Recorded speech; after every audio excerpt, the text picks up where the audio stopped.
Welcome to BestWeb 2023 feedback session. Now Prof. Gihan will give the welcome speech plus BestWeb 2024 briefing.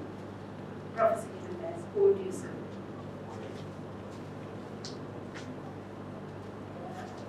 Thank you, Jacinta. Good evening, all of you, those who have come here physically to our center, as well as all those. I think we have maybe 24 people online.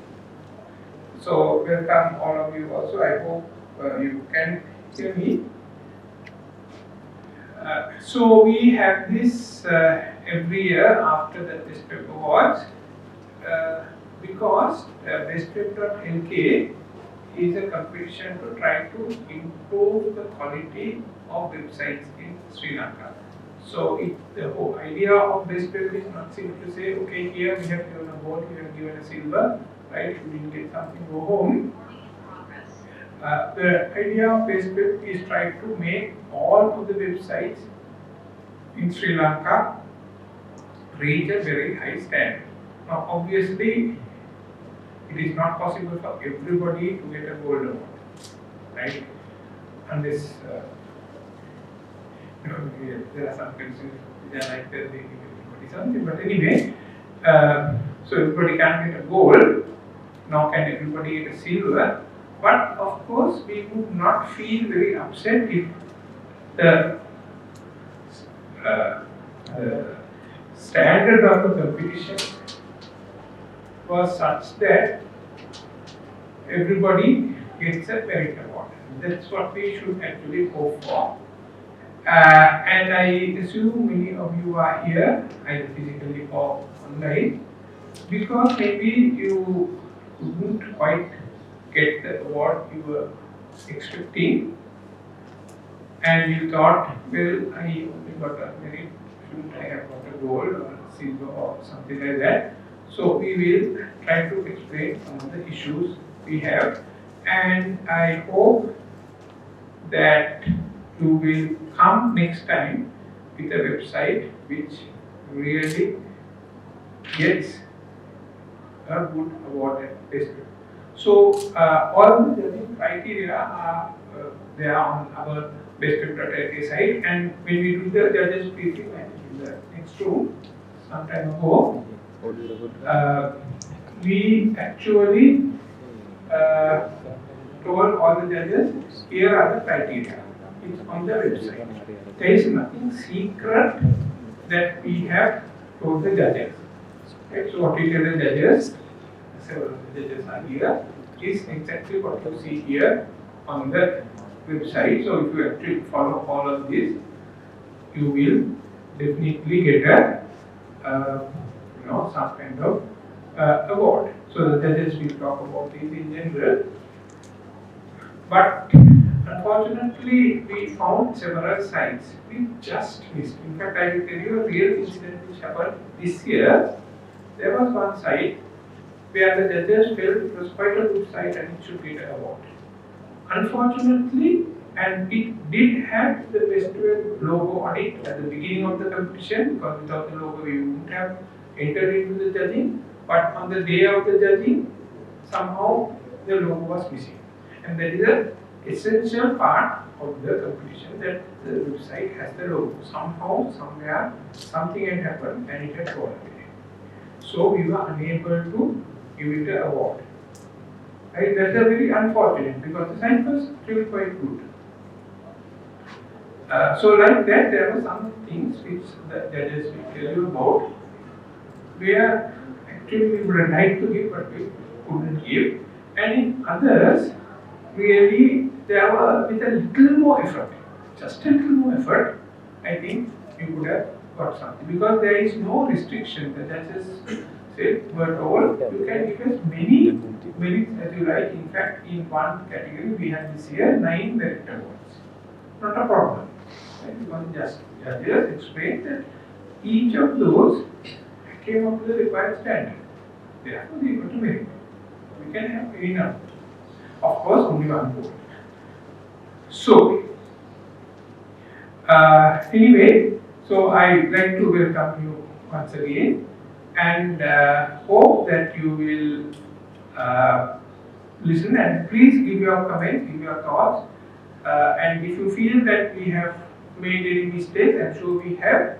If we have made any mistakes, please let us know. We will definitely take them into account the next time we write. Then I also want to mention another thing which Gihan will talk about in a little while, which is our new competition, BestWeb.LK. You can see it there. I think earlier we were showing a small video on the screen also. Let me very briefly explain about that. Unlike BestWeb, which is a annual competition, BestWeb is a monthly competition. So every month we give award. And unlike BestWeb, where you have the best getting a gold, and nobody else can get a gold if there is a site which got a gold.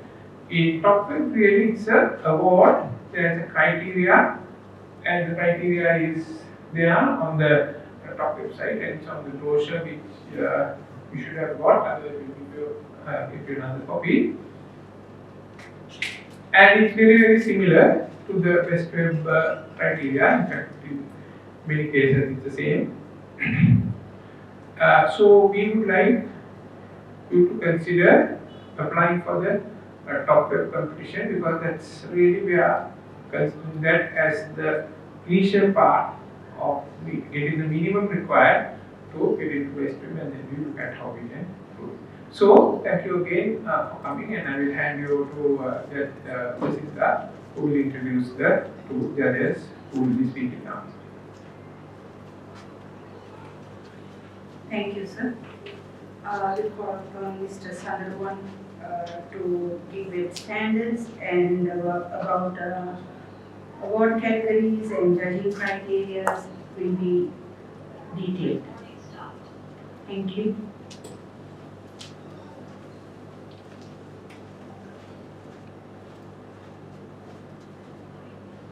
Good evening, everyone. Can we put the categories up? Okay, so some of these categories are fairly straightforward. I think we don't really have to think too much about it. Best education and university category, I think it's kind of self-explanatory. Of course, during the COVID time, I saw quite a few fairly innovative new sites coming up, which are also relevant to education. I think even the site that won the silver award this time is a kind of an unusual website, which is training students to prepare for the fifth standard scholarship. So it doesn't have to be just university or an institute, it can also be one of these kind of newer sites which are related to education. Yeah? E-commerce, again, fairly a strict definition. It has to, I mean, personally I would say it has to have online payments. You have to be able to get onto that website, look at a catalog of products, and then do a shopping cart, and then check out and buy them with the credit card. Even if you don't make the payment online, maybe you have a payment on delivery, cash on delivery kind of a thing. So if it falls into that category, then it belongs in the e-commerce category. So I mean, these are not categories where it's that difficult to figure out whether your website should go into that particular category. Same with government websites. It doesn't have to be just a .gov.lk domain. If it is a government institute or a corporation, or I think that typically the armed forces websites compete every year and quite often get awards as well. So anything that is a government entity should go into this category. And I think one thing to note is also, typically if it's a government website, it is required to be trilingual, because that is the government's policy that all government sites should be able to communicate in all three official languages. So now this year there was a special category introduced, because when you come to non-profit, earlier all of these sites were in one group, but this year BestWeb separated out a special category called CSR, and I think that was a good thing, because CSR is typically done by a company which has a lot of resources. So they are able to spend more on a CSR website than your typical non-profit which has a much lower budget. So non-profit essentially is, I would say broadly you can categorize it as a charitable venture that has no profit motive. Best personal website also fairly straightforward. I think Johan's site got an award, so that is a good example. It is typically the website for a person. So if that person is a celebrity or some kind of well-known personality, then they can market themselves through the website. Yeah. Small and medium. Now this I think is where some of the confusion arises. what belongs in the small and medium and what belongs in the corporate. So I think we can take both of these together. So typically I think what the best way intends is the corporate side should be the very large company. So if it is a listed company on the Colombo Stock Exchange, then very easily you can say belongs in the corporate category. But it doesn't have to be listed. Now I think the site that won the gold award is a private company, but it is a very large company. So if you look at in terms of turnover, the companies that have the very high turnover and they are very large organizations go into corporate. I think Professor mentioned so there's some kind of a limit. So if it is below 500 million a year or something, it's given there. Sorry, 100 million, yeah. So then it goes in as a small and medium enterprise, right? Okay. In fact, yeah. Feel that what we categories from the right front, you suggest if you look in 100K, we can change it next year. Sure. Yeah, small, of course, because I think 100 million is fairly reasonable. But now the medium enterprises may be earning more than that. So, and also the rupee has also devalued. So we might want to think about whether to adjust that at least to 200 million. But essentially, that's the difference. So it's either goes into SME or into corporate. If it is essentially a site which is intended to present the entity, right? So it is not doesn't belong in any one of the other categories like e-commerce or advertising. If the site is generally about presenting the organization, then it goes into one of these two categories. So CSR is a special category, and here generally it has to be something which is part of I mean, it's a non-profit initiative, but it is for a corporation. And so that's how you distinguish whether it should go into this category or into the non-profit.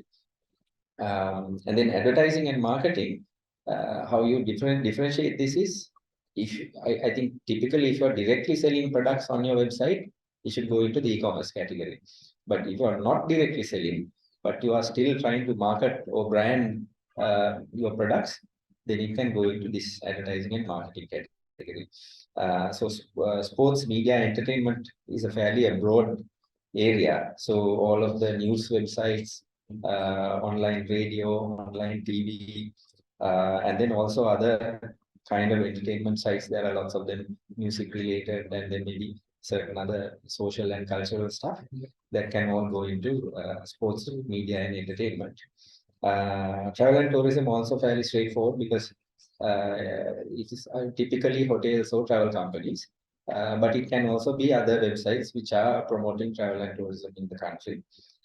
Similarly, with health and wellness, can be hospitals, but also can be all of these other things like spas and medical equipment and pharmacies and so on. Best banking and finance, good to have a separate category because I think these are unique. I mean, I think we didn't have this always. So,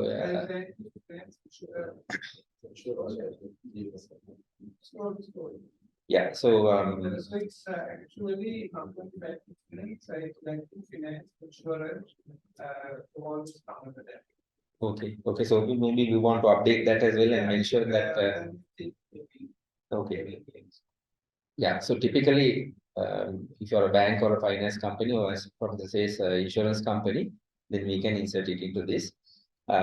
So special categories, there are a couple of them. One of them is the most popular website.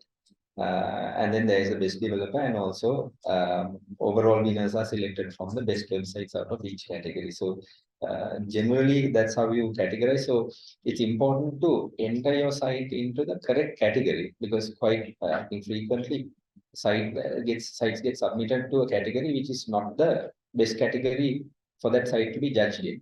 So sometimes that can hurt your chances in winning an award if you're in the wrong category. I think Jacinta does very hard work to try and move the sites that are miscategorized into the correct category, but then that just creates additional confusion, and it's best to avoid that right from the beginning. Okay, so let me move on to the criteria, judging criteria. And again, this is all given on the best website, so it is it's very easy to follow. So as a someone submitting a website for the best web competition, it's very easy to understand what you should do. It's all given here, and it is also broken down into different categories. So I think Jacinta sent me a long list of actual errors that the judges found in judging this time. And what I noticed is most of those fall into a few specific types of errors. I won't go through all of this, but I'll touch on a few. So pages should be complete, contact information should be there, up to date, and so on. So if you have a news section or you have a blog section, make sure that those items are up to date, right? So when you go to the news, if the last news item is from 5 years, copyright notice. I mean, it's a simple thing, but people forget to update the copyright notice in the footer, right? So if it says copyright 2020 and you are competing in 2023, you can get penalized if the judges are going to be very strict about it, right? So now search is important from this section about completeness. I think currently there shouldn't be any website that doesn't have a search function. There can be some very unusual website where you may not need it, but typically search is a key function. So always ensure you have it. Privacy and cookie policy, I think now has become standard, right? So this is coming from this whole Cambridge Analytica thing that happened a few years ago. So in the US and Europe now, it is law. If you have a website and it doesn't have a privacy policy and a cookie policy, you can even have legal problems, right? So Sri Lanka, I think still it is not a legal requirement, but to the extent that your website will be used by people coming in from the United States and the European Union and other countries that have these laws, it is better to have it. Because if you don't have it, then search engines and other ways of getting to your site may penalize you and your site may not get the traffic that it needs. Yeah. So in terms of navigation, I think the navigation section actually includes one of the key problems, which is broken links, right? And the judges have mentioned over and over, particularly the social media links were broken on a lot of sites that they were testing. So it's good to have the social media connected to your website, but make sure that they work, right? So, and this is really where the quality assurance comes in, right? People build websites and they don't really test them very well, right? So every kind of link. So it can be a menu link, it can be links inside the page like a read more link or something like that. Or it's the social media icon, and when you click it, either it doesn't go to the social media page that's intended or something else happens, right? And also it mentions HTTPS now. It still says particularly for e-commerce sites, but at this point, if your website doesn't have HTTPS, it shouldn't be on the web, right? Because HTTPS has been a standard for many years, and also Google really doesn't like websites that don't have HTTPS. So if you have a site that's just HTTP, I would be very surprised if you're having any kind of good search engine performance. Okay, then we go on to standards. Now W3C conformance is more of an academic thing, right? The Google doesn't care. So even if your site has terrible W3C errors, it will still perform well on Google. So because what Google looks at is if the user experience is good, it's okay. But if you really want your code to be clean, it's good to also check your website for W3C, right? So now, unlike when we started BestWeb 13 years ago, I think, Professor, 13 or 14 years ago, there were not a lot of tools back then. So we had to do all of this manually, right? It was very labor intensive to check a website and make sure it met these standards. But now there are a lot of free tools available, right? There are tools available for W3C checking. There are tools available for broken link checking. You should really, I mean, it's not hard. Find the tool, put your website into it, and check and make sure that those errors are not there. Right? So you really shouldn't be having things like broken links because they're very easy to identify and fix. Your performance basically has one thing: loading time, really important. I think Google says for if you're a e-commerce website, for every 1 second that your site is delayed to load, you lose 7% of revenue. Right. So particularly the websites that are making money, speed is sites. There is a very strong correlation between user engagement and speed. So if you have a very good site, it should load within less than 1 second. But I think when you look at the general Sri Lankan websites, 1 second is a very high standard. I will say at least 2 to 3 seconds. Right? If it takes longer than that, then you are trying to do too much, let's say on the home page. Right? The home page really shouldn't take more than 3 seconds to load. If it is taking too long, then reduce the size of whatever you have on the home page. Right? So design criteria, again, lots of things here. User friendliness, I think, is at the top, right? So it's now it is no longer just usability, now it's user experience as well. So, and that's a much more subtle area. So you should go through your site carefully. And again, there are tools, right? So there are automated tools which you can use to do a quick check, particularly if your website has hundreds of pages. Sometimes it's impossible for a human quality assurance person to go through all of those pages. So even things like spelling mistakes, grammar mistakes, I mean, sometimes we discover you have pages with the dummy text, the lorem ipsum text is still there because your original theme or something had the lorem ipsum, and then you forget to check and remove those dummy pages.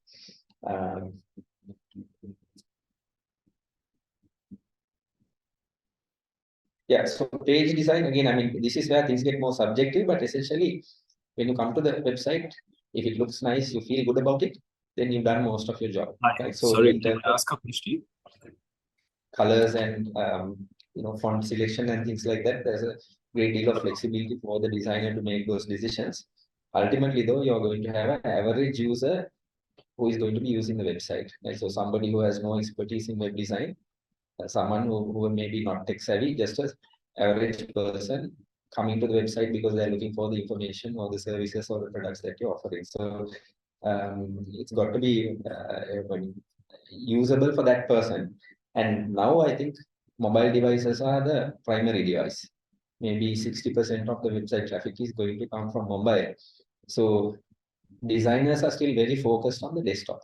And there's a reason, because on the desktop, you can do all kinds of different designs, right? On mobile, it basically becomes elements one under the other. And so no matter how cool your website looks on desktop, when you get to the mobile, it all becomes very similar. So that's one of the challenges, right? How do you make your site stand out on a mobile device, right? And keep in mind, everyone has a different mobile device, right? The screen resolutions are different. I mean, now, of course, you're down to 2 operating systems. It's either Apple or Android.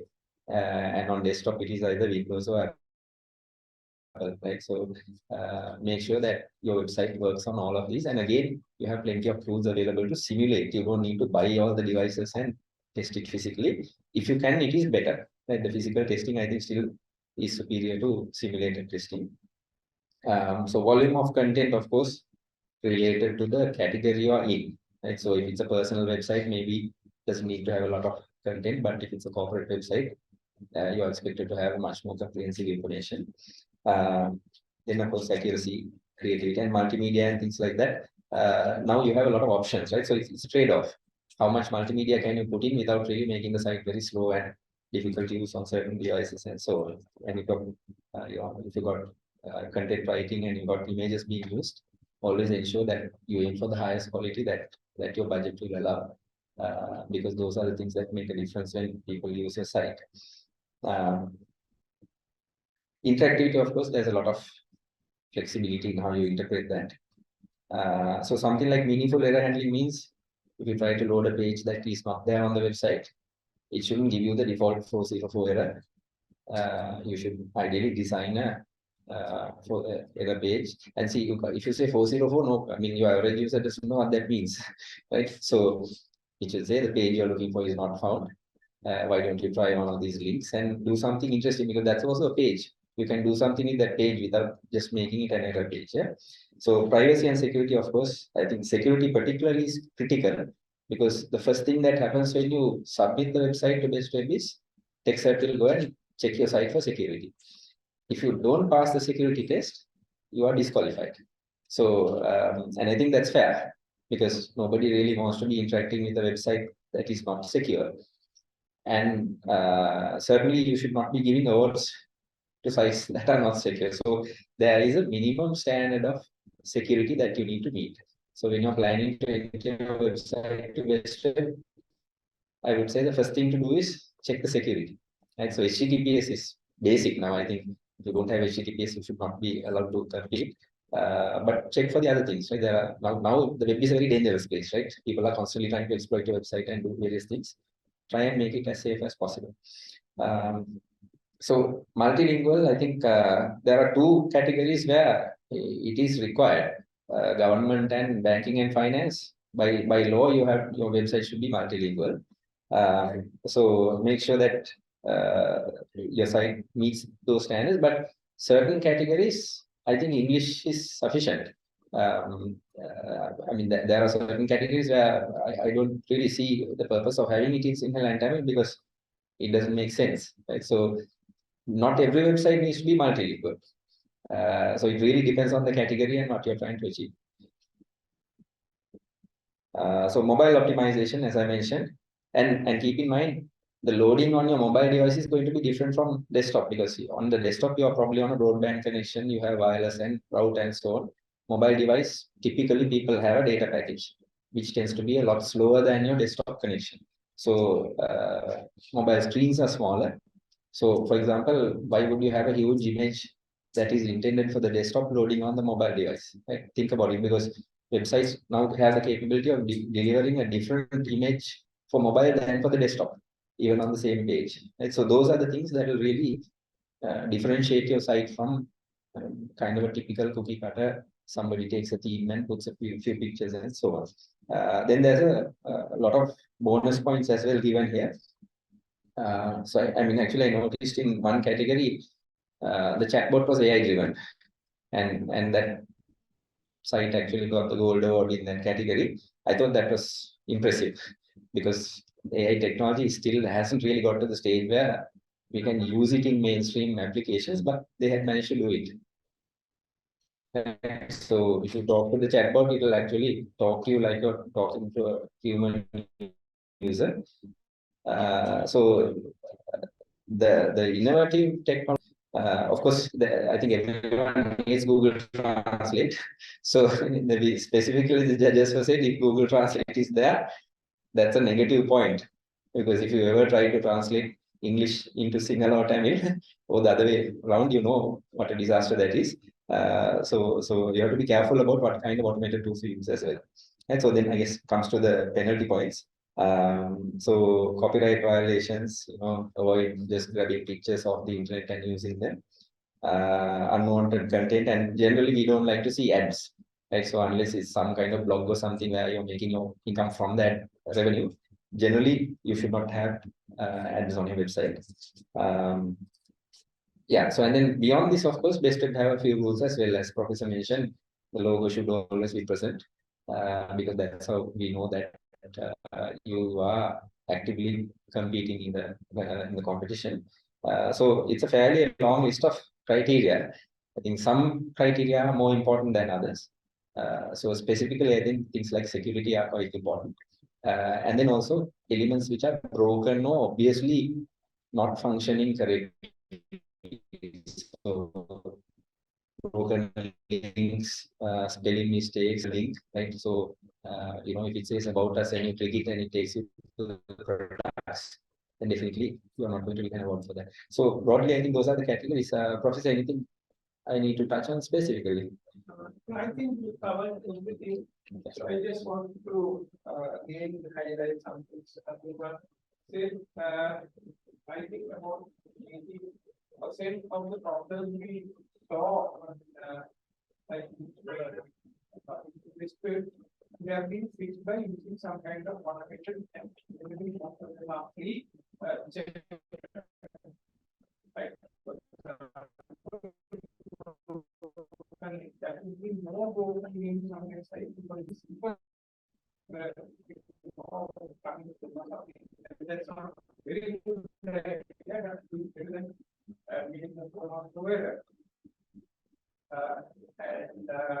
some people feel very good like this everything logos, but they don't know it.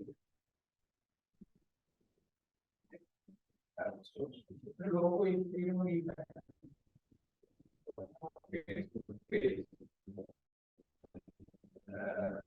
so can be done with tools, with free tools.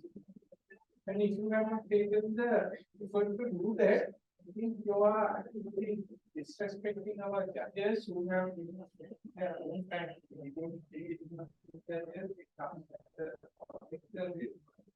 but you have not taken the time to just to run. So yes, there is quite a number of criteria, but this is nothing other than just saying other than that there is only for BestWeb. These are ones to make you more customers. If your site is good for the road, you can say it is normal. Right? If somebody comes out and sees more than they no investment loan and that because your customer will know this. It's better with your Google or somebody maybe Google that you always get your customer. So if you do that, I think you are like 90% of the way to small under 10%. Okay, I think. I am one of the this category at the beginning. So please see where you get most chance to be. You may be able to become two different types. One is the part of the size, corporate, small and medium, personal, and so on. In any field. Then we get the things according to the field. Think that marketing, or whatever.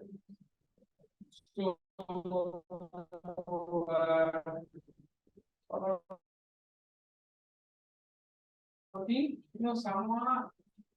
the advertising marketing and last, right?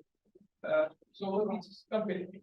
If you go to corporate, not only do you have certain number and large number, but those people have a lot of money, right? So there is no, if you don't have this budget, those budget to go to corporate.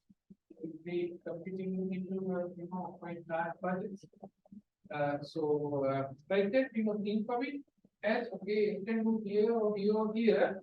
But if I do this one, then you get the most chance. And you are not sure, just speak to the center and we can advise you which one may be the best. Thank you.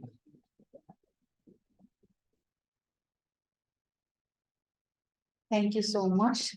About talking about award categories and judging criteria. This is the most important fact of the entire competition. Now we will call Mr. Ruwan Bakmedeniya to talk about judges' viewpoint of websites. Over to you, sir. Thank you. Hello, good evening, everyone.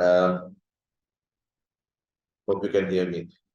Yeah, so I think the previous speaker, Mr. Sandaruwan, actually spoke about what you call very structured way of putting things in terms of what we need to look at when we are developing a website and what we need to have essentially in terms of to compete in this sort of a event, right?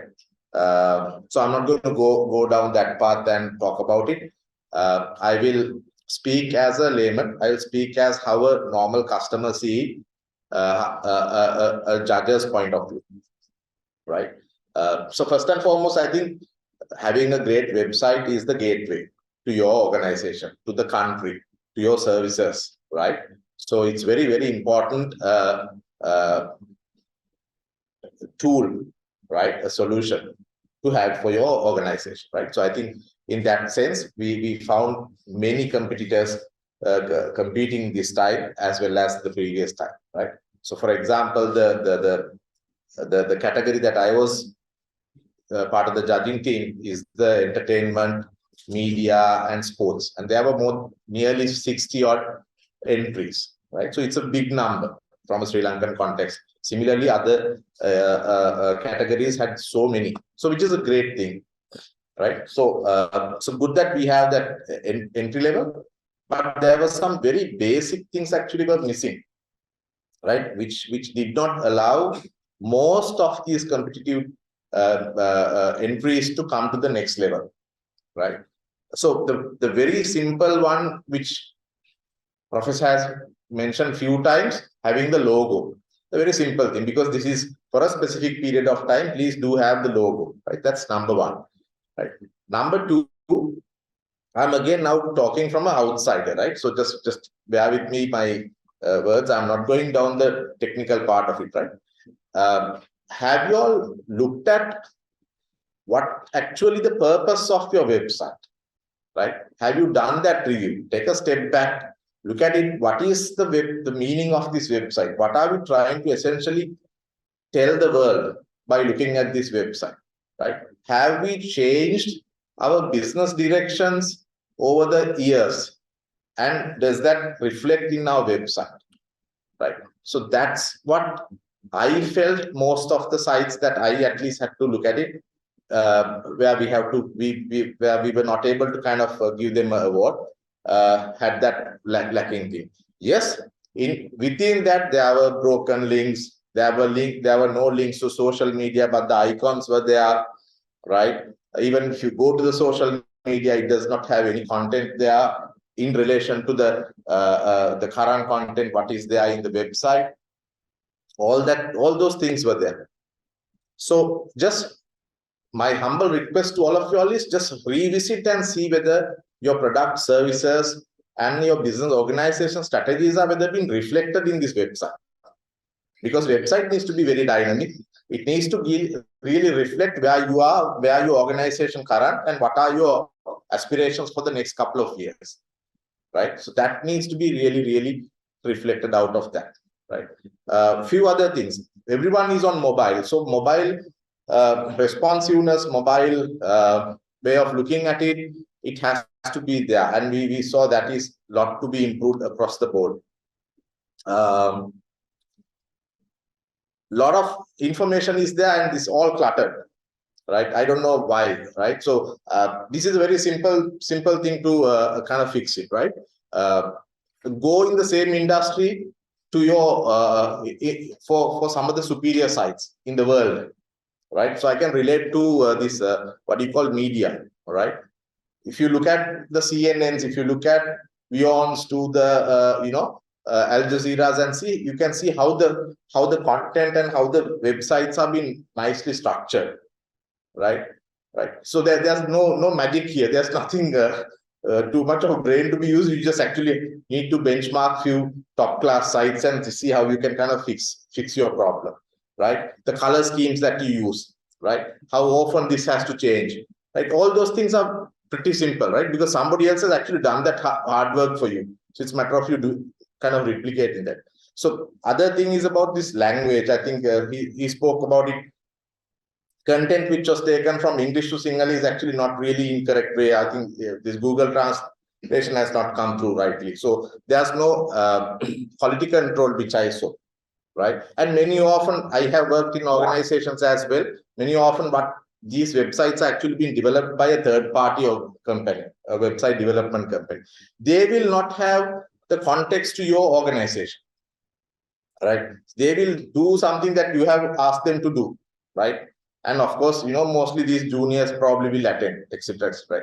So I think organizations who are representing, right, needs to have adequate time spent on these websites which are being developed by third parties and review that, whether that reflects your actual organization's this thing, right? Then of course we also noticed most of these sites actually did not make it by going through the security standards set by what do you call the team who was looking at it, right? So that is a big bad mark, right? Because why?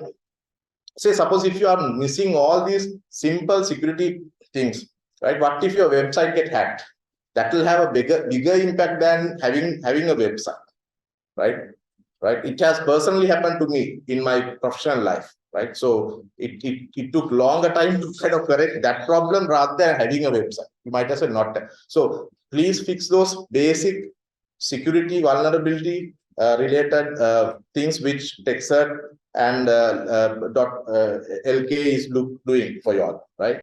Again, simple things, no big drama, right? So overall, we have actually found out about 50-60 list of items that overall that what we have found as mistakes or things that you can improve, right? I would, Professor, I'll requesting if you can collate this into a nice Word document or something like that, and we can give it to them, because this is something that is very valuable to them. We can break it down into multiple categories, kind of a thing. Right.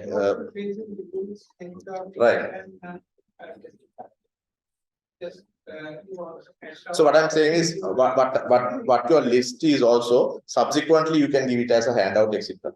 One other last point which I also like to talk about is you also need to look at it. How do you monetize your website, right? Which we did not see, right? And this is a massive opportunity that we are missing, right? If you look at, again, go back to the similar industries in overseas countries, in developed countries, right? How they've really monetized, how they make use of it, right? Simple things, right? Contact us, right? The chatbots, right? Very clear contact details, right? Sometimes your website is so good, but your contact details is so tiny, right? And there's a banner and this is reflecting behind the banner. Very difficult to read, right? So, I mean, these are simple things. If someone wants to contact you, right? What are the other mechanisms of contacting, right? How do you monetize, right? So please look at it. I'm not, like I said, I'm not going into the details. Just look at it from an outsider, right? Again, my request is, I'm sure most of you are actually looking after these websites in your corporates, right? Look at whether it's actually giving, that feeling to you, or when you go to another website, right? So I will relate from the category which I said, CNN. So when you go to CNN, you get the feeling of what you see on CNN. Do you really get the same thing when you go to some of the Sri Lankan related sites, right? If so, what more can we do, right? So pretty much that.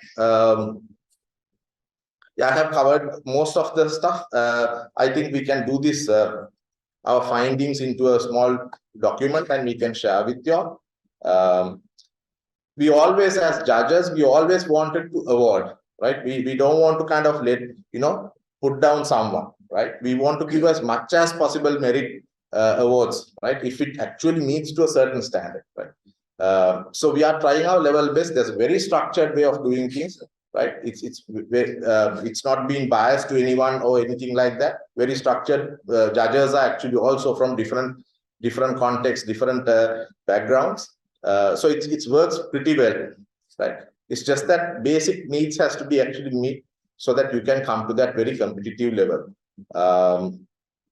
I need to spend a minute on the media, sports, and entertainment side.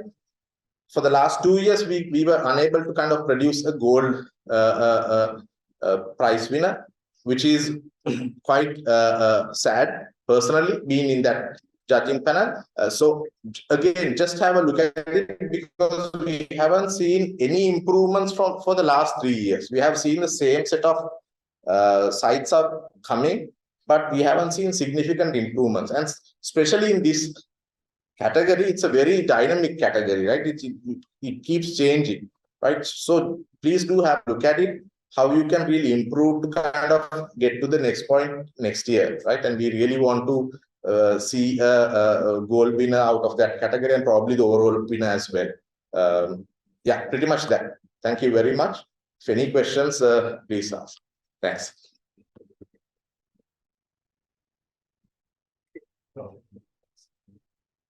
Thank you very much, sir. Our next session is common problems of BestWeb competition. We'll call Mr. Buddhika Senasekera to give the information. Thank you, sir.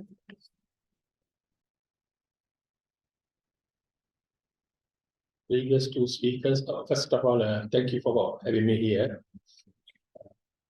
I've done this a couple of times previously as well. The previous speakers, Mr. Sandaruwan and Ruwan Bakmedeniya, has made my job quite easier. I may have to cross-section what they said interchangingly. It's common problems. Now, common problems, first let me start with some common facts as well. In my view, website success is actually not okay. Now there's a competition here, BestWeb, but that's not the primary purpose of why you design a website. You have to meet the client's objective, client's expectation. Now, when you try to win a competition, whatever it may be, you have to keep in mind, don't avoid meeting the objective of the customer, because sometimes we have seen some common, as this I see as a common problem. As a judge who have been in this from its inception, we have seen many problems, and the competition also evolving into what is today. A lot of people try to introduce certain features, sometimes unnecessarily, and sometimes kill the purpose of a website. Purpose in the sense what the client expects. That is for the developers. I hope there are some site owners as well here or in online. For them, you have to make sure that you get the web developer meets your company's objective. Why you do that site? As Mr. Bakmedeniya pointed out, why do you do that? What do you want to say? What do you represent? That is your face to the world. Now, we have seen a lot of people tend to miss that repeatedly, because that is not a technical aspect. I mean, it's about getting someone connected to the project from the client.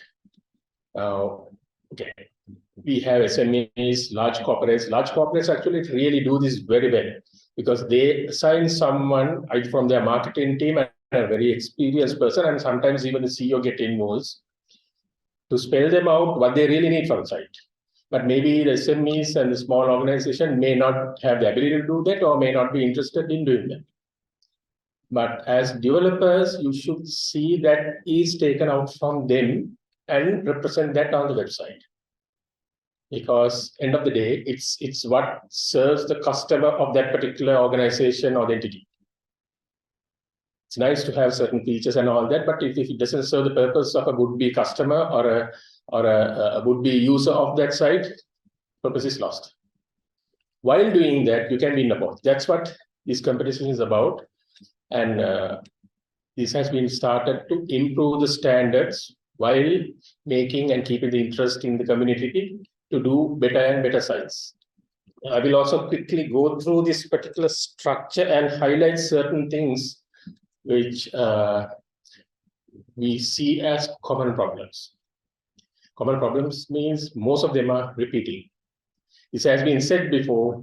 This has been, I mean, even Professor Dias, every time he speaks to the community, he mentions about certain things. I'm sure that he talks about these things in the university as well. But keep on doing that. Maybe in the interest of rushing to do a site, or maybe not having enough focus, budgetary constraints, various things, because the resources are expensive, the time utilization is expensive. So don't lose the purpose of creating the site. That is a common mistake that a lot of people do. Give it a little bit of thinking. If you feel like that your client is not really up to that, he doesn't know, sometimes this happens. The client really doesn't know what really to expect from the site. But they want to have a site because it's nice to have a site. You can say that I have this LK or whatever. But if you can provide a little bit of insight, not to the point that you know him and that thinking, giving him the expression that you know better than him, or you have a better objective than him from his side, or not to that point, but certain insight, and have a discussion isn't it nice? And okay, try to get his real objective. Then you should be able to map it in your design, technically, aesthetically, and every other way. One big problem, common problem that we have seen, as the previous speaker also mentioned, is in the logo. I don't know why that large number of sites. Now this time I've been judging the category of e-commerce. Quite good, award winnable type of sites have missed the logo. There's a rule. Rules has to be followed because there is a purpose why that it's a promotion of the entity plus improving the standard and improving the community at all together. So some just don't display it. You have a great site. I mean, there's a potential as we see, but we don't go beyond that. We just remove it. So it doesn't take much to include that. I mean, it can be resized. It can be at a place. It has to be somewhere. It doesn't have to be on the first page floating that it catches the eye first. And in the technical area, so these marks are kind of okay. You have 40 marks in there. It's pretty much done by the domain registry, and they use various tools and other techniques to arrive at certain points. So you have to give quite a focus on that. And I think every web developer who take parts in this competition, and also the others also, should be very familiar with this criteria and the guidelines, because it teaches you a lot in a simple way, not going into very much detail, but of course, like you can read and learn about that. But why these things are there is very important. The completeness, navigation, standards, and performance, which are key factors of a site's stability and to get the perception of a good site. And you can use any new technologies like serverless technologies where it serves fast in whatever devices and various things. But you have to keep a balance of everything. For one, don't lose the other. Then website design. Okay. Now, there's a common mistake in some of the website design that we have seen is there's something called in websites which I have seen and I have identified, the boredom factor. It can look very nice. It has happened to some of my organization sites as well because of the lack of certain insights. Some sites can be looking very nice, very good at the first, second, third visit. But the subsequent visitors, especially the SME sites where they get a lot of information out than the corporate image, but lot of information. I mean, the entire information portal about the company. So there are frequent visitors, e-commerce sites, frequent visitors. After a while, the customers get bored if your design, the landing page is not very good. Now, some people have a lot of white space. Now, don't waste space unless there's a really good purpose. Because what you see on the screen, the user should be able to determine. I mean, like this is we are trying to get into the customer's shoes when we judge in certain categories and to see that whether whether I should be staying here and go to somewhere else. When you come to a site, you have to quickly be able to determine what to do next, where to go, what to access, or you have a particular objective coming in there. How do I do that? If you just can't get a clue within few seconds what to do next in this site, you also have an idea, but you can't find out where the next link is. Sometimes there's no link, there's no text, but a nice image, some animation and all that. First time is very nice. I mean, even the site owners could be proud of it. Okay, we have that. I mean, it represents our theme, whatever. This has happened to one of our key sites also, which is a leader in its market, one of our organizations, because the management didn't have that kind of an insight into that. So this is the combination of both. You have something, it can differ from type of site, like e-commerce. There can be a lot on the first page also. I mean, like if the user sees many things that you can click and go in, it's good because, okay, it's always good. I will tell you, it's always good to look at the popular and the site of trends. I mean, like, okay, if it's e-commerce, look at Amazon. You don't have to copy it one-to-one, but learn from it and do it like, because there is a reason, because they have the capacity and the capability to put millions of dollars into research how users behave when come to a site, and they do and change the sites accordingly. If it really works for them, and the groundwork and the invention of the wheel has already been done by them. So you just take the ideas from it and do it that way, because if it's really good site, if it's really, I mean, the flying site with so many hits and so many visitors and so many successful businesses, doing a very similar thing cannot go wrong for you and your client. And there it could be a CMS. I know there are certain categories. Okay, now we have a kind of an evaluation of CMSs with because it can introduce a lot of security problems. I'm not trying to be anyway technical here, which will be covered by the resource from the domain registry. But you should have right balance between the elements. I mean, the technicality and the practicality of a site. Now, if you are going through the page design, also the consistency. Now, a lot of websites that we see in across categories, there's no consistency. In terms of how the frames are designed, if it's frame-based one, or how the text is placed, the text sizes, the fonts and all that, there has to be uniformity, that otherwise the users, the would-be users will succumb to that boredom factor. That means you get bored with the site. Nobody wants to stay in a site which they feel bored. There is something like that. I mean, you may also have experience it. That's why people continuously revamp their sites. At least give a facelift or a cosmetic change, at least. But that should not be ideal if you are spending your time and money on that. I mean, it should not be merely a customer site. Now, we have seen some sites comes with a new face. We have certain concerns among the judges that, I mean, okay, next year, I mean, if you stand for a thing, what have they done if they had done new? It's just giving a facelift, but the same functionality, same structure, same thing, doesn't add that much of a value to the customers and also in the minds of, in these competitions concern, in the judges. So the judges actually comprise of, as Mr. Bakmedeniya said, academia and non-academia.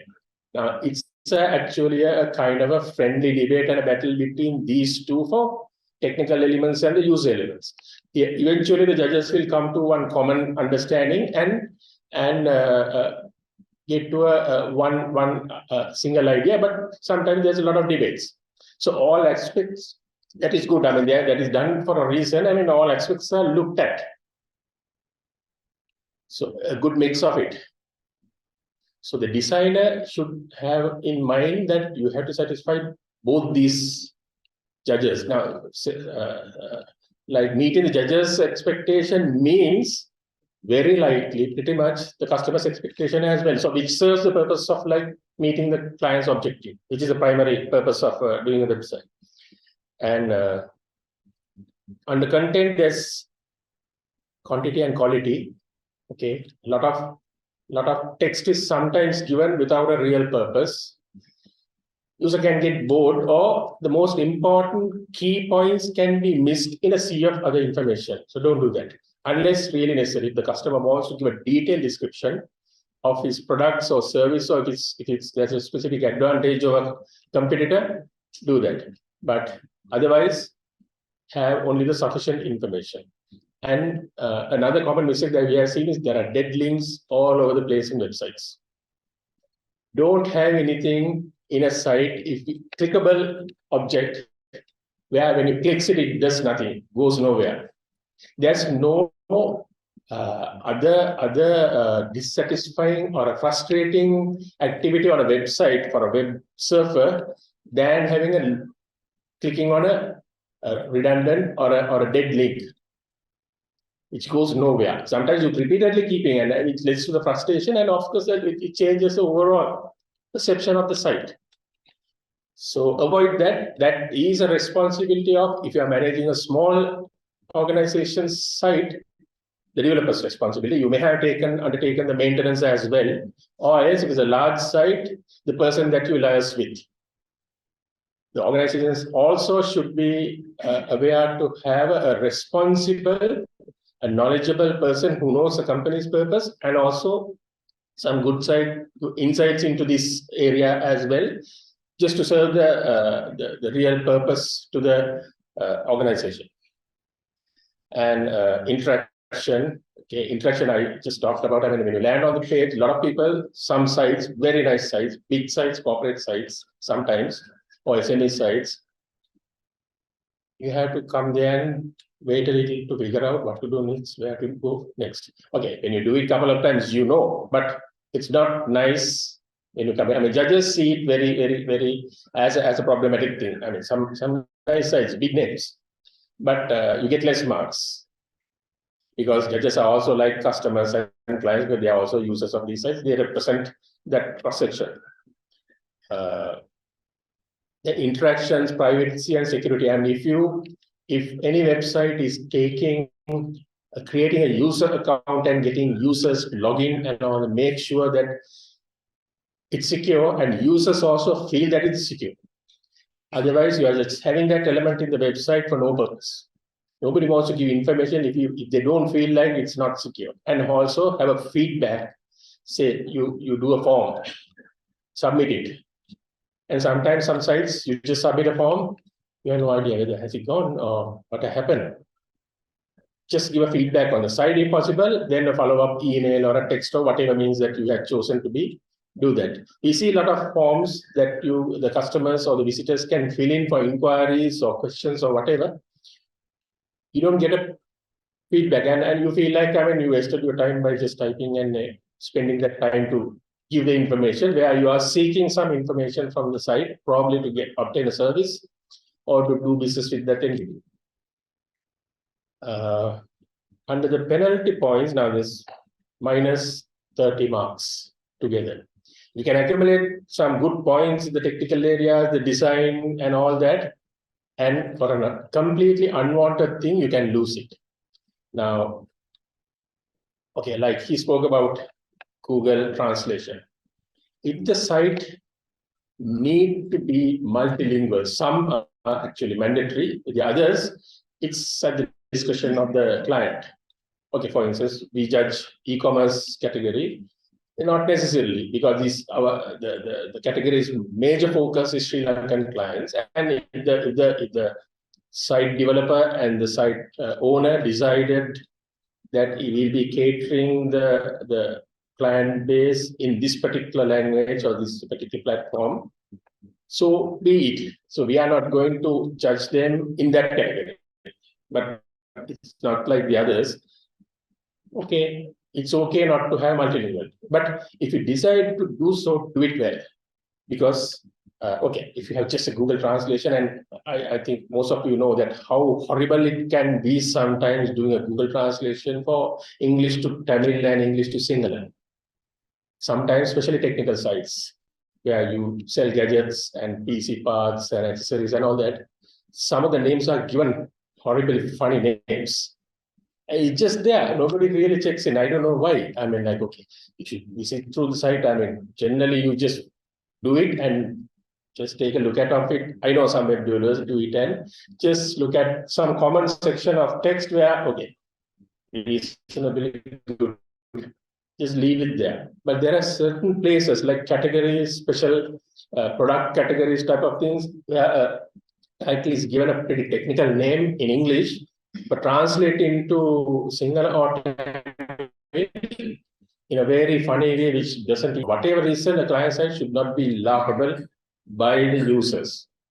It's the developer's responsibility, I believe, and also the person that you liaise with to develop the response. You spend good money, companies have objectives.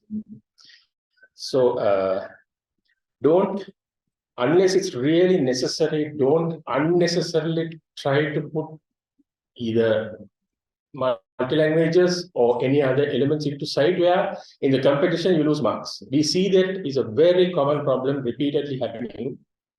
Either there are links or there are sections which has no thing, or there are categories in our type of evaluation in categories where there are no products or not even, there were never ever one in there, and no even like hint, I mean, any expectation, it's just there. I mean, sometimes you are taken to a blank page and come back. You don't want to do that.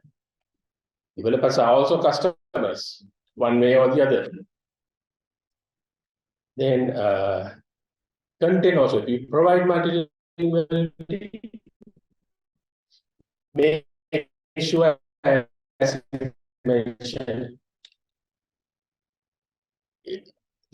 don't give 2 paras of information in English and just 5 lines of information in Sinhala. Maybe summarize and all that, but it gives a quick perception that, okay, they are not taken and they don't care about that. So to prevent that feeling getting into the customers, if it's not relevant, if it's not necessary, don't do it. You won't be deducted or penalized for not doing that if it's not really necessary. But of course, the government side, you will be. Then the mobile, he talked about mobile network. It's like he mentioned the challenge of having your nice looking website on the desktop representing that on the mobile, because the form factor is very different. And sometimes it goes here and there, and never let anyone to, I mean, unless you need to see the details very seriously, but never let the customer to zoom the structure, zoom the overall view on a, unless for, I mean, very detailed, I mean, okay, they want to look at a picture, what it is. Other than that, the quick look at the page, never let them zoom it. So that's frustrating. You can do that, technology is there, but little oversights make these mistakes and common problems. Now, these common problems, keep in mind, makes the difference between a gold and a silver, or make the difference between whether a gold is awarded or not. Now, we see every year, at least a couple of categories, the gold medals are not awarded because the judges at the final judging, we have a quite a interacting criteria with all the judges, and we discuss whether this site, though it had come scored top marks in the category, whether it's worthy of gold, whether it's gold standard. We generally call it gold standard. Professor Dias has introduced that concept into the judges several years ago. So we debate on that and see, okay, though it has scored marks, whether it's gold worthiness. That worthiness can be sometimes the difference, not being it, is one of these common mistakes. You could have very easily avoided, or the client would have pointed out. But it's mostly developer's responsibility, because even though it's not under maintenance, for the clients or the developer's reputation's sake, make sure that your sites are visited quite often and point out.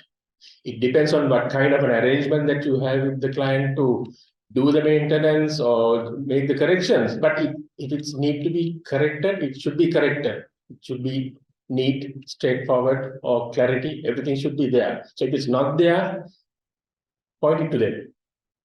Or if on the other side, if you're the site owner, make sure that you have someone who take the responsibility to go through that and point it out to the developer and get it done. So it's a two-way thing, a collaborative exercise. And there are bonus points that you get. That depends on the categories. Okay, for e-commerce, if you're doing an e-commerce site, that's the category that I was charging. Use as much as possible the social media integration, because that's where you sell the products on your website, and that's where you have the discussions, Q&As, technical details, blogs, and various other things, which gives more information to the would-be customer, which is always beneficial because he can make a better informed decision, which applies to others also. Like if SME is trying to give all the information out about their company and on the, about its operations, its options, and everything. A large corporate site may not give it. I mean, they just want to tell who we are. Okay, we are there, who we are, and in a very structured way. For details, you have to have one-to-one interaction. That's their method. But SMEs try to give as much as information possible. So whatever way that you do it, make sure that you meet that objective by adjusting your content, your development according to the category. That is understanding your customer. Now we see some, it's of course either developers or the organization's choice that what category you apply for, sometimes we see, a good sites come and land in certain categories because the initial application you have put it in the wrong, and which is capable of like winning an award in some other category. So make sure that, okay, what kind of a identity that you want to have, it may not necessarily to win an award. This process is a really good encouraging process and a very valuable process. But at the same time, meeting the client expectation is the primary. Don't lose that, because sometimes you can get a website, you see it. Yeah, just always talk about, I think this site is supposed to be this, but it's not doing that. That is a put off at the initial stage. Then, of course, okay, we are also human beings. There are judged not to be biased as much as possible. But sometimes, even if you really like the site for the varied reasons, some of these common problems get in the way, which can be the difference between gold and silver, silver and bronze, or merit, or not even getting a merit. Now, our category awarded 11 merits this time out of 100 odd websites, because we identified that they need to be given. But some of the things, good ones, but some silly common mistakes, which we had to, though we personally like them, we had to opt it out. Because we are not doing justice. That's how the judges think generally. Especially most of the judges who are into this. New judges are also quickly getting into the same thinking pattern, because there is a vibe, and there is a kind of a non-express standard other than the criteria established here, how they do the judging, which they quickly get into. So I will not take much time. Additional features, we see a lot of additional features in sites which are not sometimes really necessary. Okay, like virtual workover. You have to, okay, it's nice to have it, but whether it's relevant to the category, maybe, okay, if it is done for an e-commerce site, you have to think, okay, is it really necessary? If it's necessary, it has to match with that particular objective. Why would a user take time and go through that and navigating through and see the actual look and feel of the store? If it's not adding any value to his decision to buy something from the site. There's one example. And we have seen some educational sites which can be very relevant. But if it's not done properly, or if it's done inappropriately, it loses purpose. Then it becomes pointless. There's a lot of effort, but sometimes if it's not really relevant, you may not get any points. Now, this area has kind of 60 marks. Multilingual accessibility for disabled, use the latest technologies, hard-coded websites, additional features and other, and included social media integration. Please include social media integration as much as possible. That's the order of the day, kind of.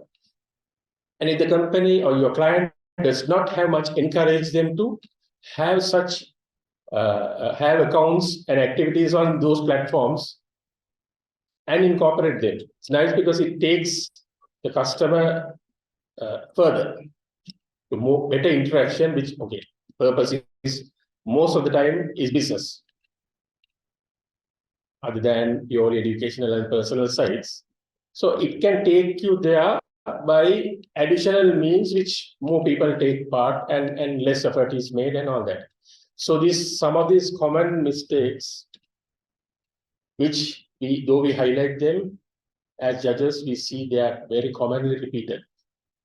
But developers, it's primarily the developer's responsibility. Customers sometimes may want, okay, it's nice to have a feature like that, but you should also be able to have an evaluation of that. And okay, there's a way. I mean, you have to learn strategy, how to talk to a customer.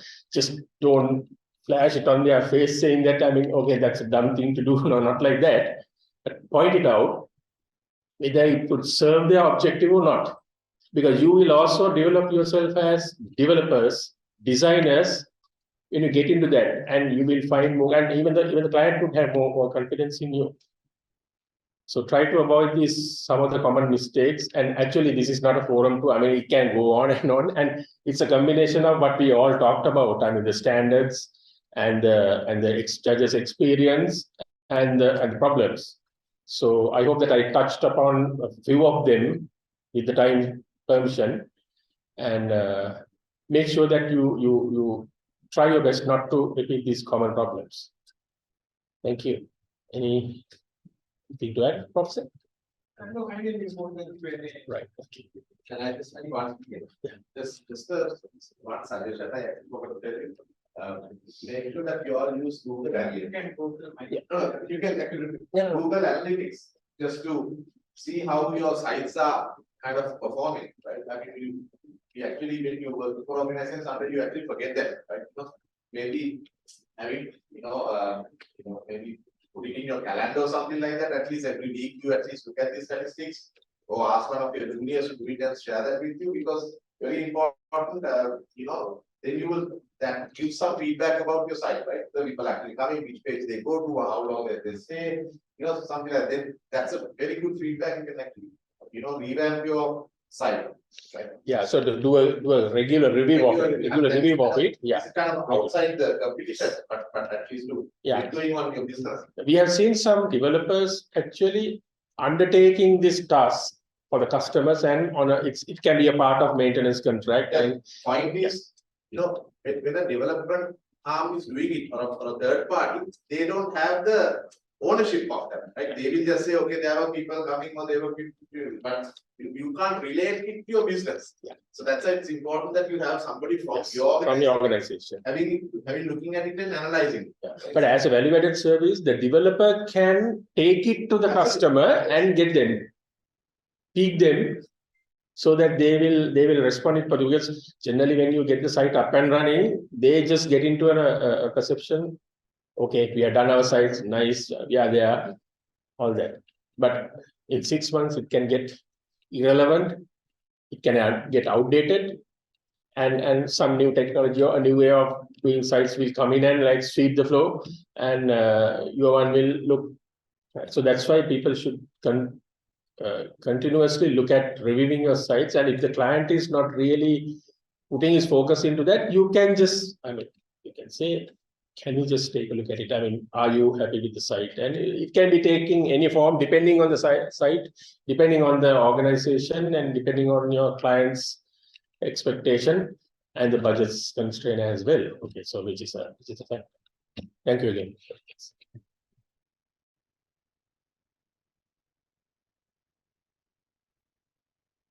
Thank you very much, sir. You can have a Q&A later, but do you have any questions or any other three judges? Probably Professor Gihan,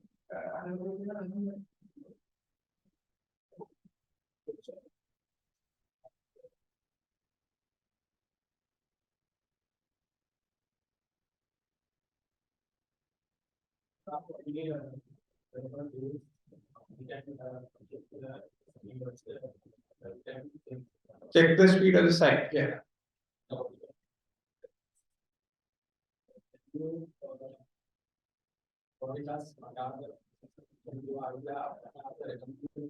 The tools are measuring the performance of the site. Yes, who want to take that? Maybe you can just come again.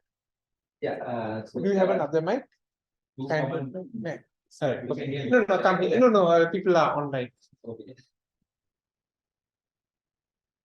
Next time, make sure you have another mic. Yeah, so there are a couple of tools which are very commonly used. If you want to look at the actual loading speed of the site, which is how many seconds or milliseconds it takes, the common tool that we use is Pingdom. Right? There's something called tools in the Pingdom site. So of course there is no Sri Lankan location, but they give about 5 or 6 locations around the world. So you can select one location which is most relevant to you, and you enter the website. It will actually load the site and tell you how long it takes to load, and it also gives you other feedback, like what are the elements that are holding it back, and it gives you a score as well, like out of 100. So you can use the results from the Pingdom test to do a lot of optimization. The other tool which is commonly used is Google Page Speed Insights. Now that is not directly a measure of how fast the site is. It is a much more technical evaluation of how well you have developed it to perform well. So it's much more comprehensive than ping them. And again, if you look at the feedback you get from that, it basically tells you what to do. And so the biggest issue we see is people upload images which are huge. Right now, let's say you go and shoot with your phone, you get a 10, 12 megapixel image. There is no reason on earth to be loading a 10 megapixel image onto a website. Right? I think because the typical screen is HD now, which is 1920 by 1080 resolution. Why would you load a 5000 pixel wide image onto that? It doesn't even fit on the screen. Right? So you're wasting bandwidth to load a huge image, which the user is never really going to be able to see. So always optimize your images. Think about the screens that they are going to be displayed on. Of course, 4K is coming, but to my understanding, the penetration is very low, particularly in Sri Lanka. Most people can't afford a 4K screen. So look at your audience, go into Google Analytics, and it will tell you the screen sizes of all the visitors. And then target your website for those users. If you optimize the images, that is the one thing you can do to make a site load a lot faster than it does. So those are the two key tools, I think, Pingdom and Google PageSpeed. Thank you. Any other questions? We can have another Q&A session, but if you want to ask right now. Okay, right.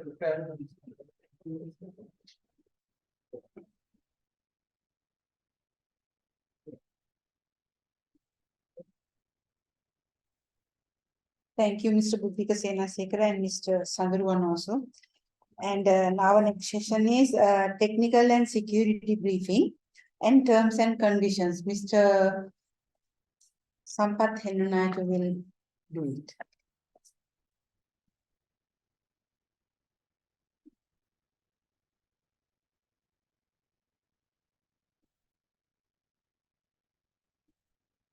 Good evening, everyone. I'm going to talk about the technical and security feedbacks.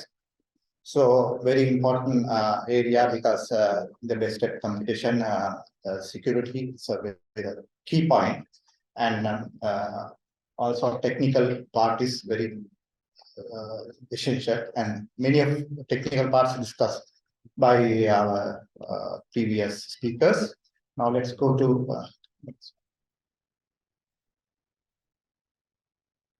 In this session, I'm going to discuss evaluation process and reason for the disqualify your site during the competition and security evaluation. This is the behind the picture. This is our evaluation process. Actually, initially screened by internal technical teams, and all the criteria not evaluated by the internal teams, but technical areas internal team evaluate them.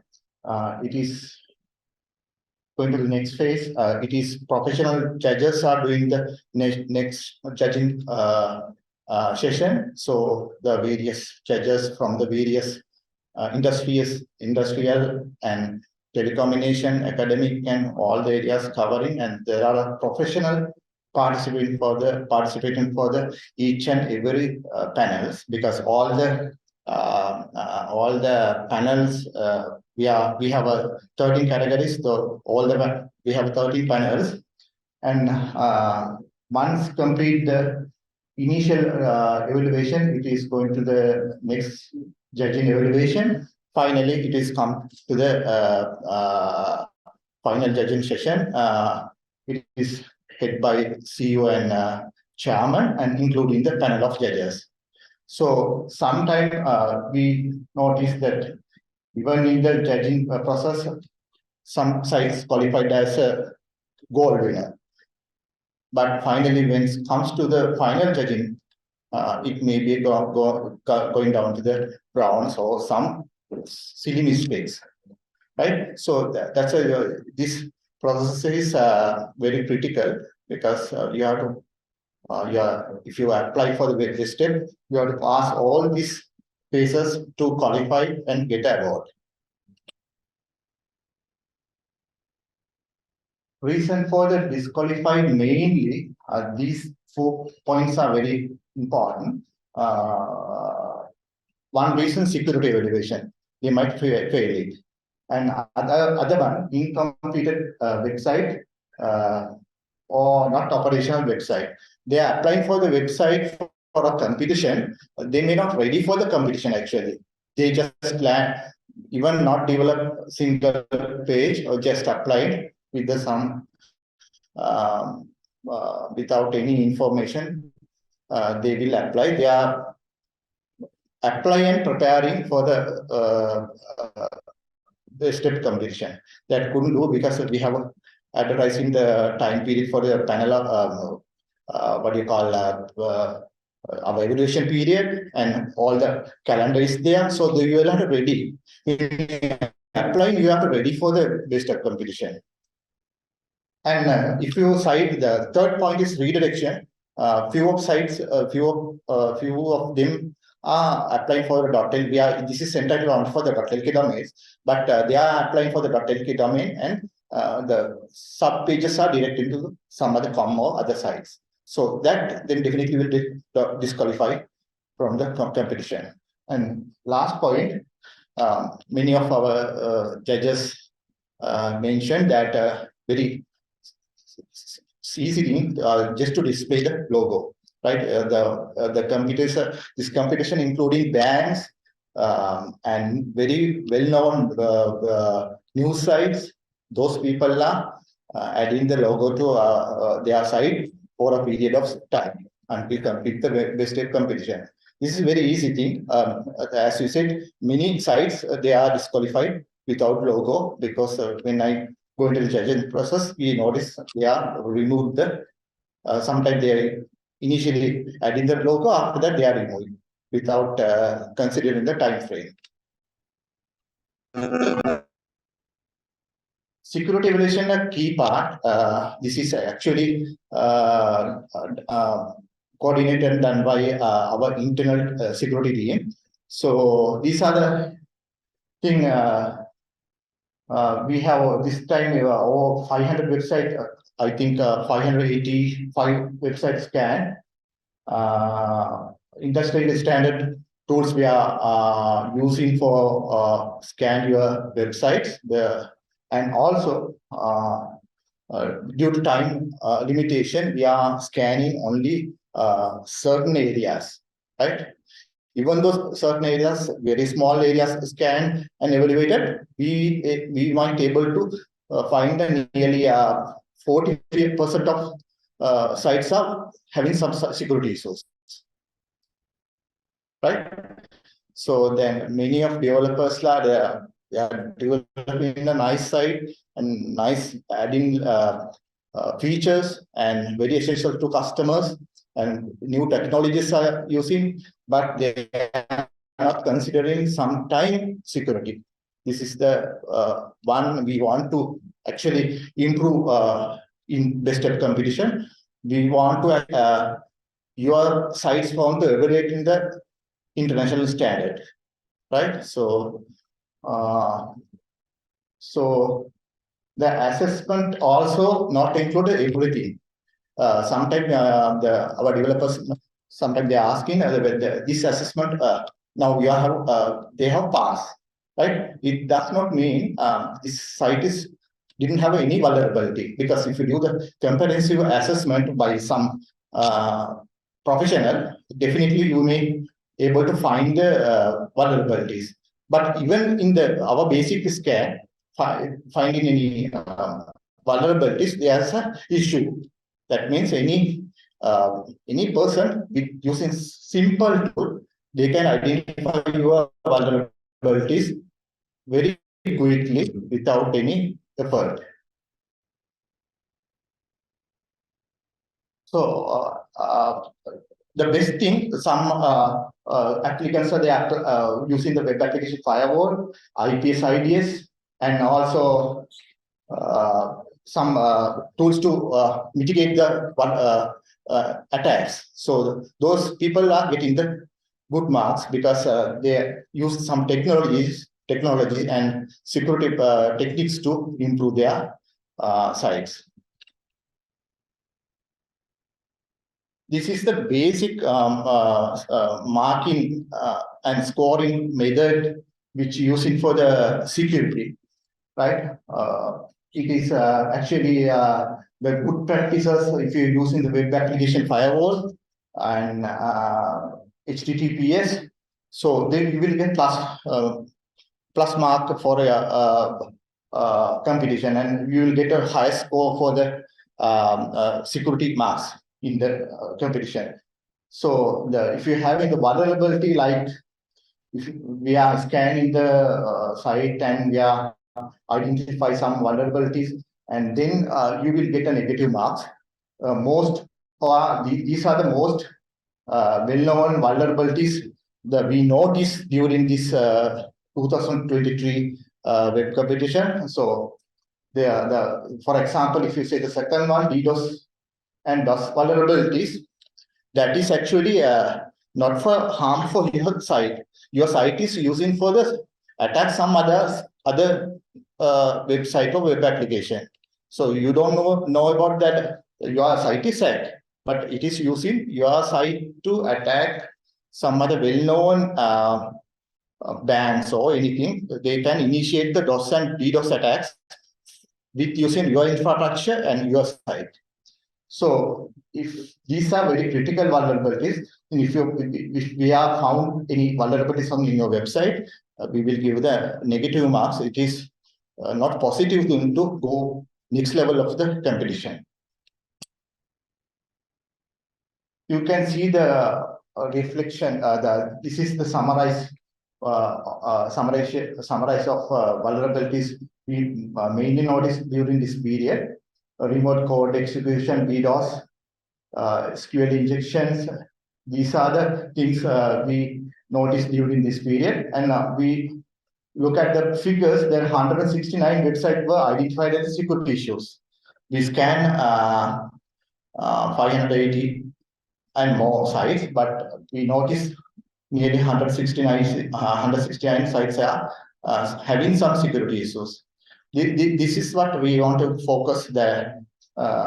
We want to initially the very basic effort you have to put to improve the security. Otherwise, without having the most, as you know, that most hosting providers they are providing reverse proxies and web application firewall. The many products are sometimes very free, so you can use it to mitigate the security level. Right, and then these are the best practice. I'm not going to discuss it in detail, but these are the best practices we have to follow. The many people, many developers and customers.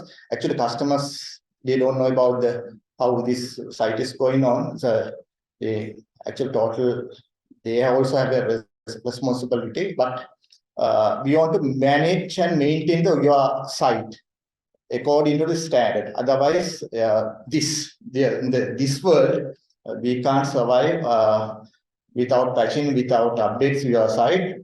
We can't survive within not more than 6 months, because there can be attack, and that is huge. When you talk about the customer, they will get negative image of from their customers, because they are not maintaining website, and by someone, that definitely will be a problem. So we recommend to follow these steps. Always update application updates, plugins. When you are using the plugins in your content management system, like with WordPress or Joomla or some other one, you have to very carefully analyze when you are applying plugins, because it should be evaluated, and it should be confidence that plugins not harm for your website. Sometimes you are to improve your design, you are adding more and more plugins, but the design will be available only for a few days. If you are not manage the plugin properly, you may be able to the system definitely hackers were able to hack your site. and security patches, very essential. Strong authentication when you access the control panel through the any networks, that should be very carefully, because we have a system that we are monitoring the login attempts, trying login attempts through our monitoring system. We notice there are many attempts coming to the WordPress sites, the common URL admin login. Many IPs are trying to log in. So that means definitely you have a threat. And IPs enabling, as I said,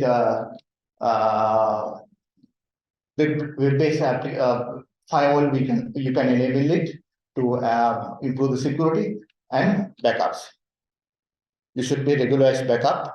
You have to maintain the backup process accurately. Otherwise, if your site is hacked, you may not have able to access, or sometimes you need to host this some other place. You should be maintaining the backups clearly.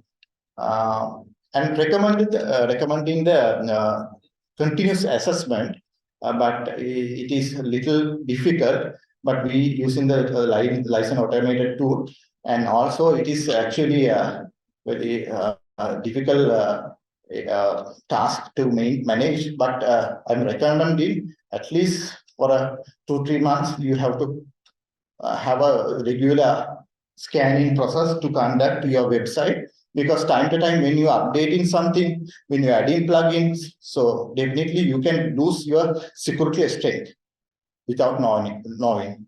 So that's why this is if you are managing any corporate and business side, definitely security must be for perfect. Yeah, there's process you need to list and maintain properly to manage the website and scanning and all. However, when considering all these factors, now you have a one time for a year to come to website BestWeb.LK, participate, and you can evaluate your website free of charge, and you also may get the award as well. But it is a huge the competition. We are spending a lot of money on the improve your technical areas and security with sharing information with you all, and the panel of judges. They are highly professional in various area, so that evaluate free of charge, but it's a huge effort behind this screen. So all these things actually you can evaluate your now have only one time to participate your BestWeb. Now we have a top web.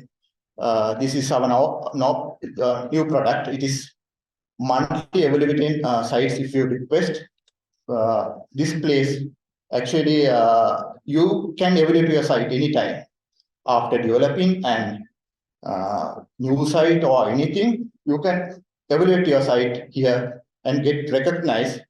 Then at least if you participate for the 2-3 times in the top web, definitely you will be able to get the highest award in the BestWeb, because that level we are maintaining. Same thing we are maintaining for the top web to improve your quality and security and all through this project.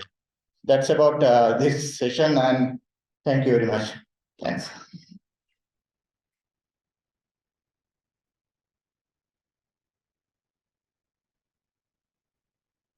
Thank you very much, Mr. Sampath Hennayake. He's our technical manager. And now it's time for FNQ. So anybody want to ask questions? And there are respected judges. You may raise your question. And Professor Gihan is here to assist. Yeah, so Sampath is here. Mr. Bakmedeniya had to leave. So please, single or English, that's fine. Yes.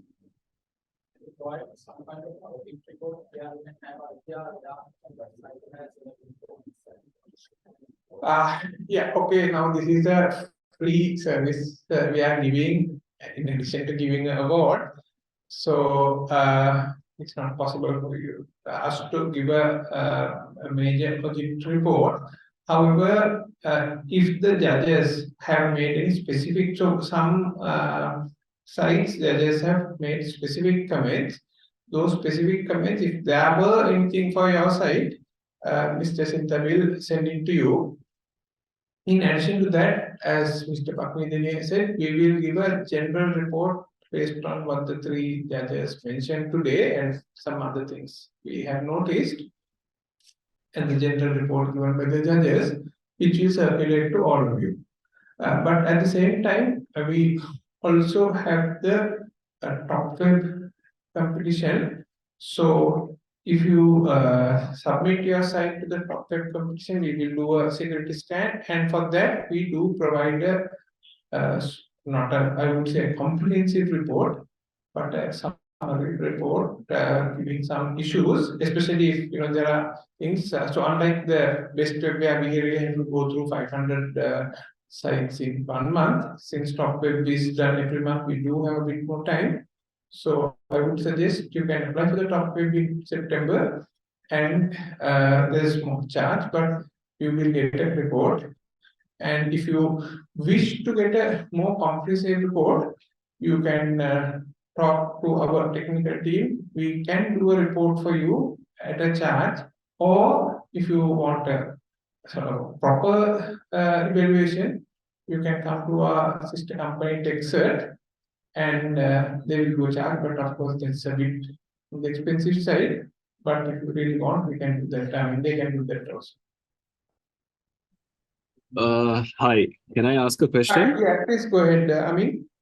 Yeah, so basically, you guys mentioned that there are tools which can be used to identify like the issues with broken links and W3C, grammar stuff, all of that. Is there Yes. something that you would recommend that we use, like something that you guys would use as well, so that we also can be on the same page, kind of, because there are so many different tools out there. It all Yeah, most highlights of them different look things. for the same thing, but would you like to? I mean, for the performance, you recommended a couple, but for broken links and things like that, yes, I think Mr. Sandaruwan will. Yeah, so for performance and for broken links and all of that. Yeah, I think spelling and grammar is the easiest one. Now, typically when you create your content, you do it either in a Microsoft Word document or a Google Doc, and then you transfer it to the website. So both, I mean, any word processing software now has a fairly good spelling and grammar check. It's automatic. All you have to do is pay attention to what is running through ChatGPT. Yeah, or running through ChatGPT. Of course, you have to be careful in trying to write all your content in the ChatGPT, because AI generated content is detectable. Yeah, no, So- is not to generate it, but you can let Yes. ChatGPT improve your That's right. It's actually quite good for Yeah, that. if you copy paste your content into ChatGPT and tell it to correct all the spelling and grammar mistakes, it will do it. But you don't even need to do that. There is also a pretty good tool called Grammarly, and that has a extension you can install into your browser. So whether it's Firefox or Chrome or whatever, you can install it. So then anything you type inside the web browser, Grammarly will check. So even if you are writing an email, it can check and correct your spelling and grammar. So I think either you are using a word processor, or you can use Grammarly, or as Professor said, even ChatGPT is now a very effective tool. So I think what are the other two? So broken links and W3C. If you go to Google and say broken link checker, you're going to get dozens of responses. But typically, Google tends to, in the first page or the first 2 or 3 results, Google will give you a fairly good tool. So I don't recommend going for paid solutions for all of these, because then your cost is going to really go up. You are ending up paying for every specific thing you're checking. But simplest thing is go to Google and search for a broken link checker, or search for W3C checker. Within W3C, of course, there is one that everybody uses. I mean, maybe the first result that comes when you search on Google and it's a free thing. So you have to give it a specific URL. So if you give the home page, it will only give you the results for the home page. So you have to check page by page. That's a big task. So if your website has you can write a script to yeah, that through page. or actually even this you give it to ChatGPT, it will give you the answers. So AI is going to take away a lot of the brain work that we are doing now. But that's a good thing, because then all this tedious technical routine stuff that we are now doing manually, AI technology can help us deal with that. Then we can focus more on the creative stuff where you actually need a human being to put something special in. Yeah, thanks. Thank you. Sampath, do you have anything to add? Are there any particular tools people can use? So yes. Nessus is the paid version, right? These are free to. Paid version is slightly on the expensive side, right? Yes. Yes, so we are use only Nessus, not using the free tools to scan the website. I think any free version we couldn't recommend it because there are a couple of tools, but we are not using those. So if you need any scanning, better go for the professional one. Yeah, actually, as Mr. Sandaruwan said, there are many link checkers. I think even Google has a link checking function, right? You can submit and Google will tell you so many things. So sorry, I mean, I didn't think anyone was quite prepared to mention a particular product, but there are plenty of free products, and of course there are plenty of paid products also. Right, thank you. I mean, any other questions?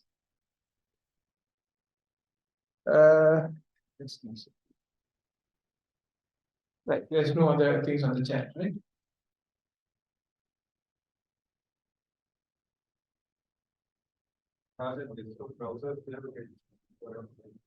Desktop browsers.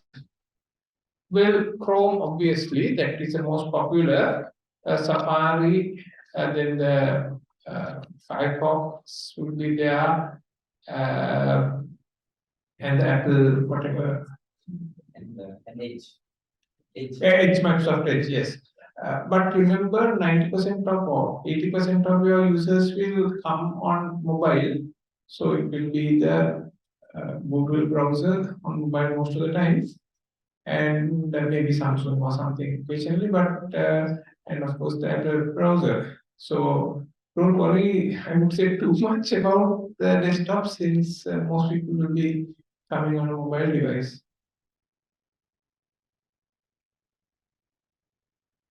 So actually just about the judges, so typically when the judges do it, they try 2 or 3 browsers. I mean, there's no specific rules, and these are the judges they try.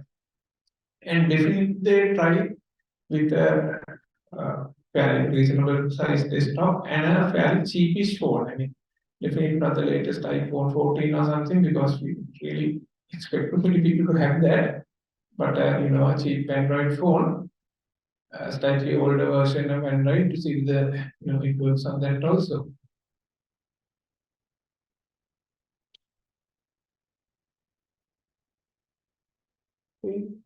Not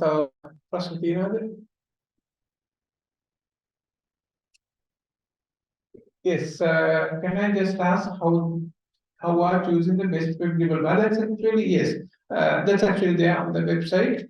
It's based on the number of gold, silver, bronze, and merit awards, not the most popular sites. We don't count those, but whatever is awarded by the judges, it's based on formula. So it's there is no judging or anything there. It's just a formula.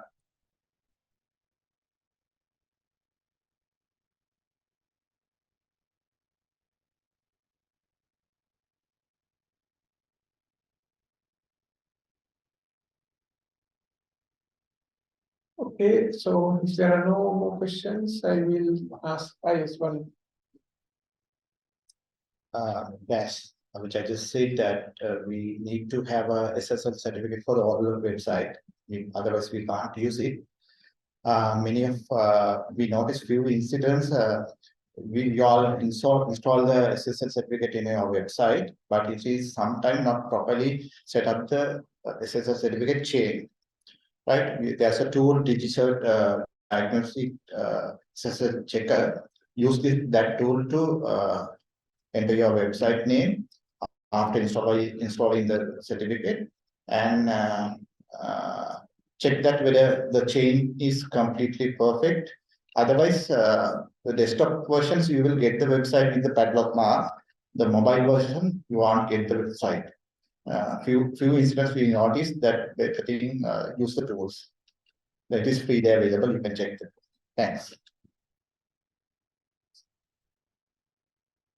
Okay, will the evaluation judges available to cite on to help on improve? Actually, I mentioned that if the judges have given specific comments for a particular site, Ms. Jacinta will forward it to you. In many cases, they can give comments on each site. I mean, they cannot do that if there are 60 sites. They have given general comments. The general comments we will circulate together with the some summary of the points made by the three judges today and the general comments given by the judges, we will circulate to you. And we will put it on our website also, so it's actually going to be available for anybody.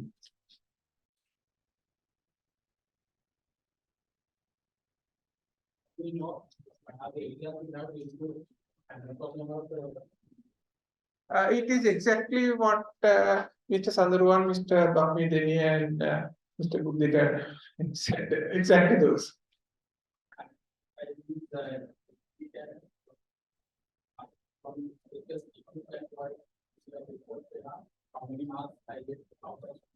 Yeah, as I said, why don't you apply for the top web and we will evaluate it again. And as I said, there's a small charge, but we will give you a fairly brief report. If you want a comprehensive report, of course, you can read it from some place which there will be a charge. I mean, definitely we can do, I mean, we or somebody else can do that, but there will be a charge if you want a comprehensive report.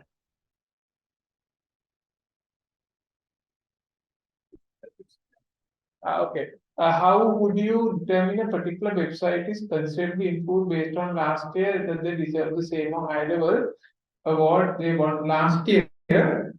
Right. So now we cannot tell you there has to be 3 pages changed or some specific number. The judges do, especially, okay. I think if you got the gold last year and you are trying to get another gold this year, I think you are really supposed to have completely revamped your site. I doubt the judges will give you for just any small changes. But if you got a merit last year and you have done, some significant bit of upgrade, you will probably get another award, right? So there is no specific criterion. Judges are asked to, use their professional knowledge and come up with something, but there is no very specific criterion. We need to be a bit lenient from going from merit up to another award, but more strict when you go to the higher awards.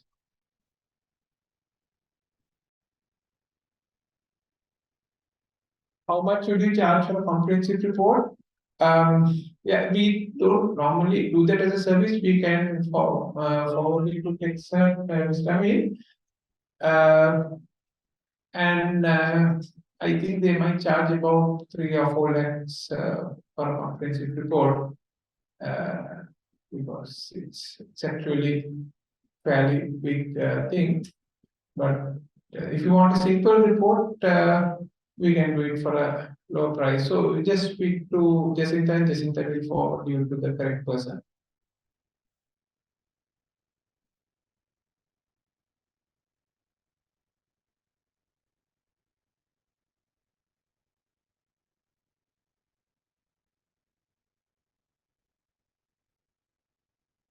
Right.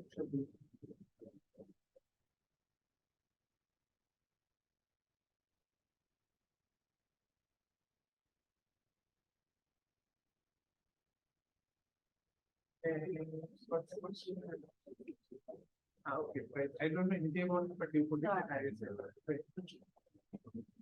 in. Please, will you launch, So you, okay, that would be good. Okay, so we have planned to, because as you can see from what the judges given, many people actually have made very, I would say, simple or avoidable mistakes, right? And we felt that we should, train our web developers a bit better. I mean, we are not trying to say we are going to train a web developer who knows everything about website, but at least basically to say these are the simple things you should avoid. And to do that, we are planning to do a launch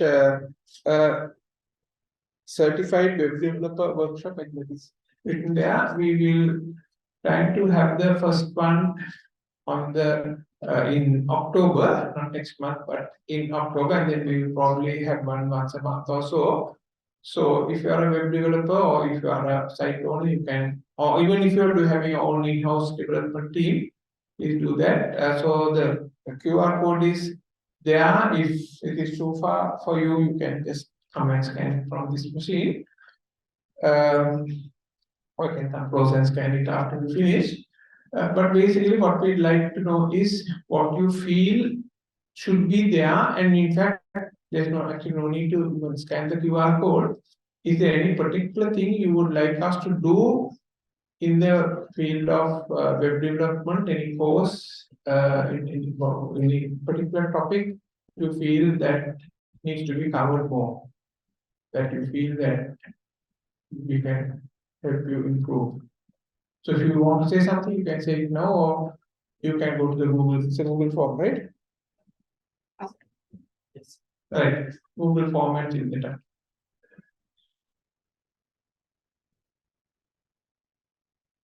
Okay.